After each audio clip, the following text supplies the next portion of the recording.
آپ نے بہت سی ویڈیوز دیکھی ہوں گی استغفار کے اوپر کہ اگر آپ استغفار پڑھتے ہیں تو یہ میریکل ہو جائے گا یا وہ میریکل ہو جائے گا. آج میں آپ کو قرآن کے ریفرنس سے بتاتی ہوں کہ اگر آپ استغفار پڑھتے ہیں تو آپ کی زندگی میں کیا چینجز آ سکتے ہیں. نمبر 1، استغفار پڑھنے سے آپ کا اسٹریس، انگزائٹی اور یا کوئی بھی نیگیٹو ایموشن ہے وہ ختم ہو جاتی ہے. It will remove those feelings.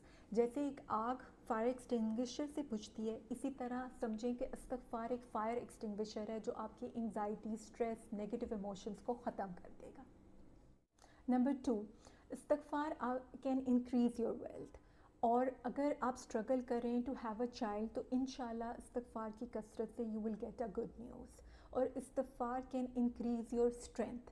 Strength سے کیا مراد؟ اسٹرینتھ سے مطلب آپ کی physical strength, mental strength, emotional strength, financial strength, یا ایون اگر آپ کا ایمان ویک ہے